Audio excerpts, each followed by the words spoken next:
The days of your life. Yes, I do. Palakpakan natin yun. Makapangyarihan yun. Yung I do na yun, ha? Makapangyarihan yun. Mary, ikaw naman. Mary, do you solemnly promise before God and these witnesses that you will love Aaron, respect him, comfort him, and honor him all the days of your life? Yay! Palakpakan! Errol, do you take Mary to be your wife, to have and to hold, from this day forward, for better, for worse, for richer or for poorer, in sickness and in health, to cherish with devoted love with and faithfulness till death do you part? Yes, I do. Yes. Hanggang kamatayan na yan, ha, Errol? Mary, ikaw naman, do you take Errol to be your husband? Uyana. To have and to hold from this day Uyana. forward, for better or for worse? Kahit may toyo, no? For richer, for poorer, in sickness and in health, to cherish with devoted love and faithfulness, till death do you part. Yes, I do. Palakpakan naman natin yun.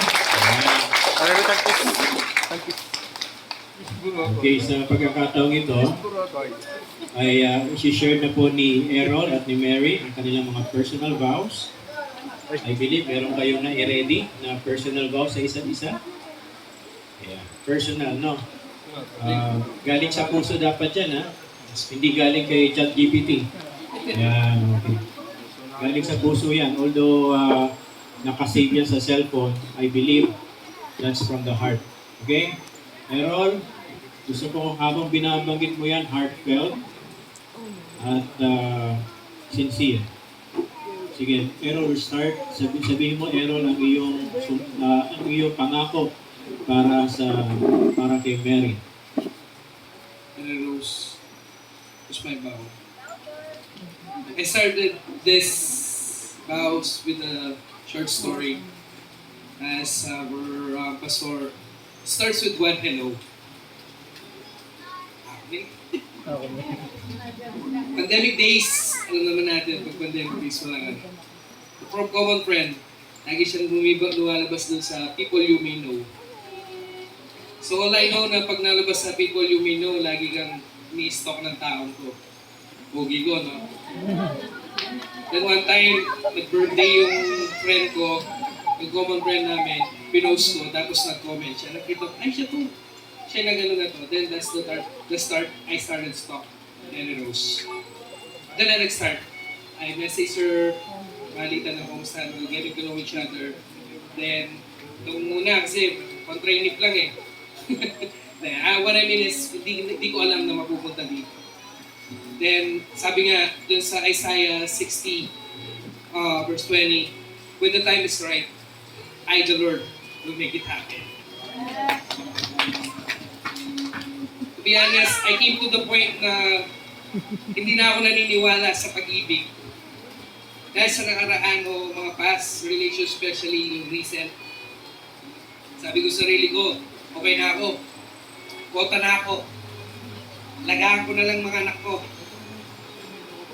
Then you came to me, kung una ay doubt na magtatagal tayo dahil sa mga ugali mong hindi tugma sa isang Errol na tulad ko, masayahin, makulit, malikot, magulo, gusto laging may ganap sa buhay.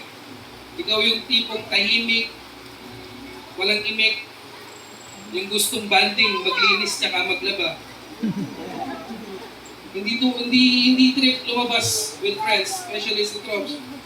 Ibong Maria Clara, likewise yung laging sinasabi sabay mo na napaka-boring mo. But despite of all that, kabaliktaran nating ugali, yun pala yung way, yung isang Errol, yun pala yung isang way para yung isang Errol ay magtitino na. Ikaw nagturo sa akin manahimik pag sobrang ingay na ng paligid. Magstay sa bahay para i-cherish yung moment with my kids kasi hindi na natin alam yung bukas. Ikaw yung naging eye-opener ko sa lahat. Especially, I thank you. I always praise God Kasi binigay ka niya sa akin.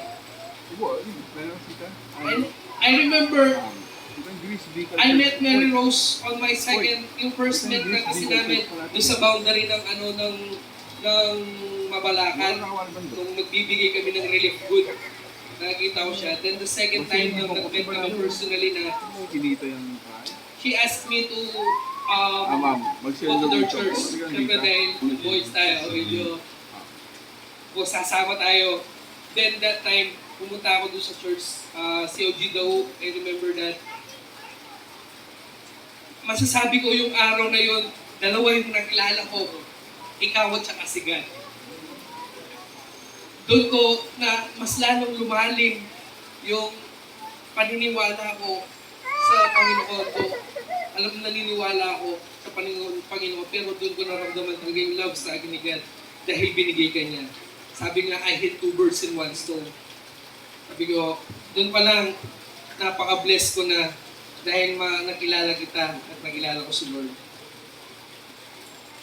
Sabi ko nga, kaya, baby, yung mga nagtsatsenahan pa tayo, baby, yung medyo nag 2 months, 3 months na tayo nag-mansary. Then yung mommy, yung nag-start na, me, Ben, Mary Rose, pag napipikon na ako.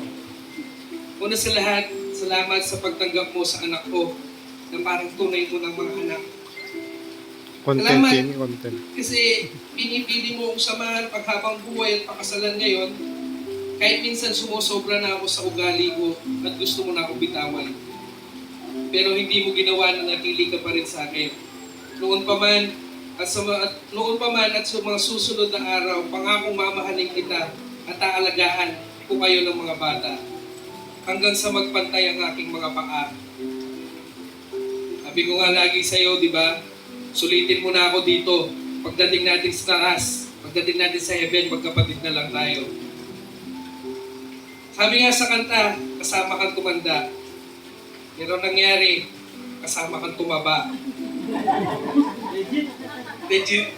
Pangako, lagi akong mananatiling siomay sa tuwing tinutoyo ka. At suka sa adobo mo. Anyway, the point. Sa pool. I love you so much. Like what I always said to you nung hindi ka pa nakakaintindi ka Pampangan, kaluguranda kang babatak, lalapo hanggang porak. Mahal na mahal kita, pangako, hindi magsasama mamahalin ko kita. At gusto ko na rin ipasalamat ang araw na ito. Siyempre ang sa aming pamilya ko, sa mga anak ko, Ray ko. Salamat na sa pagtanggap kay Tita Asher, second father. Lexi, salamat na sa pagtiwala, respeto, pagmamahal mo kay Daddy. Sabi ko sa'yo, lagi, iba man ang papa mo, ako naman nag-iisang daddy mo. Love you na. Mama Maribig, salamat po. Lagi sa paggawa sa akin ng atsara. At sa Papa Alex, maraming salamat po. Lagi mo ko pinagmamalaki. Lalo na paglasing ka, lagi mo sinasabi, vlogger ako sa Pampanga. Legit. Maraming salamat po at sa mga bayo ko, mga kapatid ni Mary Rose. Maraming salamat sa pagtanggap sa akin at sa pamilya niya ni Mary Rose. Mula nung una hanggang ngayon, tinanggap niyo ako ng buong-buo, walang labis, walang kulang. At syempre sa daddy ko na wala ngayon, maraming salamat din kahit malayo man siya. Salamat sa suporta. Syempre sa nag-iisa kong mama. Ma, thank you. Kaya kami gagana kami, gasawa ko mo, pero ngayon na diretso pa rin. Love you, Mau. And of course, the moment we've been waiting for, ito na yun eh. Finally, after 4 years, pwede mo na bang accept yung friend request mo sa Facebook? Once again, maraming salamat and I love you so much. Kaya sinabi ni Pastor, mamahalin kita hanggang sa dulo.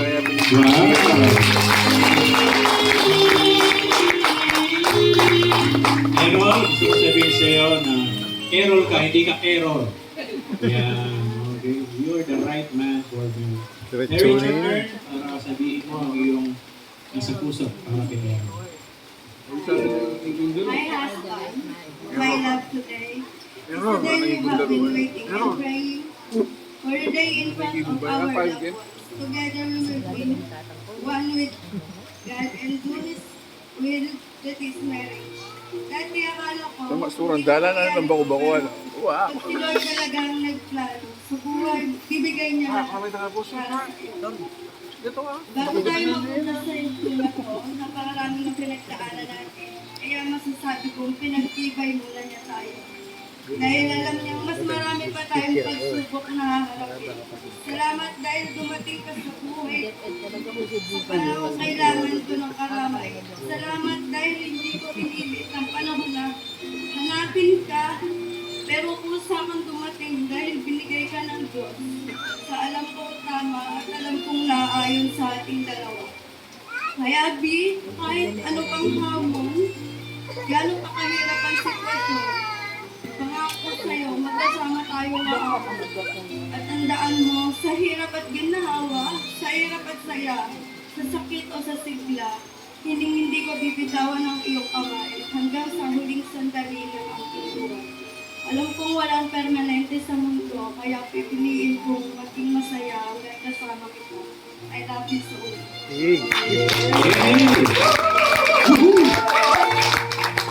Alright. Si Mary, kumukha ni Mama Mary. Jeboy, kalikot mo. Tayo po ay pagpapatuloy po natin ang mga symbols naman po. Ngayon po ay dito po tayo ang string. Gutom na yarn. Para kay si Mary. Diba? Diretso rin. These rings are the signs of covenant Errol and Mary are entering into today. They serve as a constant reminder of the vows and commitments you both made today. These rings are never-ending circles, indicating the continuing and eternal love of God with which you are to love one another. These rings are made of precious metal, one that is not easily tarnished. This represents how valuable and precious your marriage covenant is in God's sight. Bless, O Lord, these rings that the one who gives it and the one who wears it may live in your peace and continue in your favor all the days of their life through Jesus Christ our Lord. May putot yun. Errol, as you place this ring upon Mary's fingers, again, Errol, ready mo lang, half lang, half. Okay. Say after this. Say these words after me.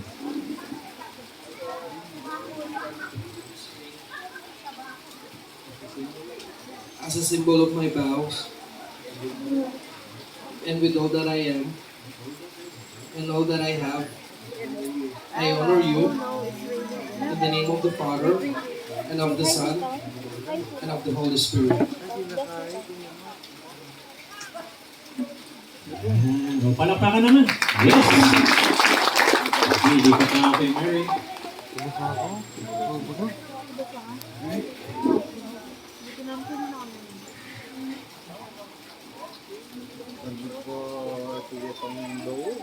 Ganyan na pugyo. Ganyan na pugyo. I give you this ring